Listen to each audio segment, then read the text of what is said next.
ഇരുളേറുന്നു പാരിടത്തിൽ ഇല്ലിനി നാളധികം ഇത്തിരി വെട്ടം പകർന്നിടാൻ എന്നെ അയക്കിടവേ. പോയിടാം വൻകൊയ്ത്തിനായി വിളഞ്ഞ വയലുകളിൽ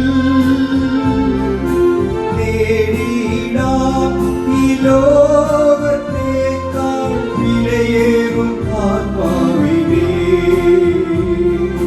പോയിടാം വൻകൊയ്ത്തിനായി വിളഞ്ഞ വയലുകളിൽ നേടിടാം ഈ ലോകത്തേക്കാൾ വിലയേറും ആത്മാവിനെ. ദൈവനാമത്തിന് മഹത്വമുണ്ടാകട്ടെ.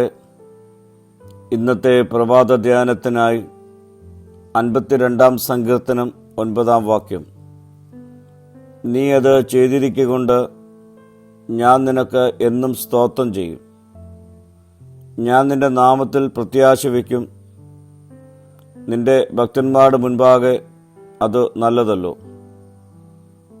ദാവീദ് ഈ സങ്കീർത്തനം എഴുതിയത് വലിയ പ്രതിസന്ധിയുടെ സമയത്താണ്. ശത്രുക്കളുടെ ഇടപെടലുകളുടെ മധ്യത്തിലും ദൈവത്തിൻ്റെ നീതിയിലും വിശ്വസ്തതയിലും അദ്ദേഹം ഉറച്ചു നിന്നു. ഇന്നത്തെ വാക്യത്തിൽ ദാവീദ് വിശ്വാസിയുടെ 3 പ്രധാന പ്രതികരണങ്ങൾ വെളിപ്പെടുത്തുന്നു. ഒന്ന്, ദൈവം ചെയ്ത പ്രവൃത്തികൾക്കായി എന്നും സ്തുതിക്കുക. ദാവീദ് സ്വന്തം ശക്തിയിലല്ല, ദൈവത്തിൻ്റെ പ്രവർത്തനത്തിലായിരുന്നു ശ്രദ്ധ കേന്ദ്രീകരിച്ചത്. ദൈവം നമ്മുടെ ജീവിതത്തിൽ ചെയ്ത അനുഗ്രഹങ്ങൾ ഓർക്കുമ്പോൾ സ്തോത്രം സ്വാഭാവികമായി നമ്മുടെ അധരങ്ങളിൽ വരും. ദിനംപ്രതി ദൈവം ചെയ്ത നന്മകളെ ഓർത്ത് നന്ദി കരേറ്റുന്നവരായി നമുക്ക് രൂപപ്പെടാം. 2, ദൈവത്തിൻ്റെ നാമത്തിൽ പ്രത്യാശ വയ്ക്കുക.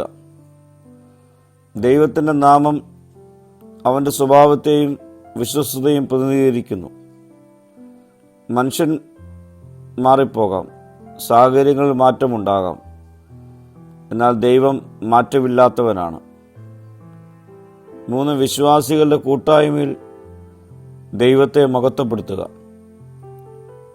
വിശ്വാസം വ്യക്തിപരമായ അനുഭവം മാത്രമല്ല, അത് സഭയിലും വിശ്വാസികളുടെ കൂട്ടായ്മയിലും സാക്ഷ്യമായി പ്രകടമാകണം. ദൈവത്തിൻ്റെ നന്മകൾ പങ്കുവയ്ക്കുമ്പോൾ മറ്റുള്ളവർക്ക് വിശ്വാസം ശക്തിപ്പെടും. പ്രിയമുള്ളവരെ, ദൈവം ചെയ്ത പ്രവൃത്തികൾക്കായി എപ്പോഴും നമുക്ക് സ്തുതിക്കാം. ദൈവത്തിൻ്റെ നാമത്തിൽ അചഞ്ചലമായ പ്രത്യാശ വയ്ക്കാം. വിശ്വാസികളുടെ കൂട്ടായ്മയിൽ ദൈവത്തെ മഹത്വപ്പെടുത്തുകയും സാക്ഷീകരിക്കുകയും ചെയ്യാം.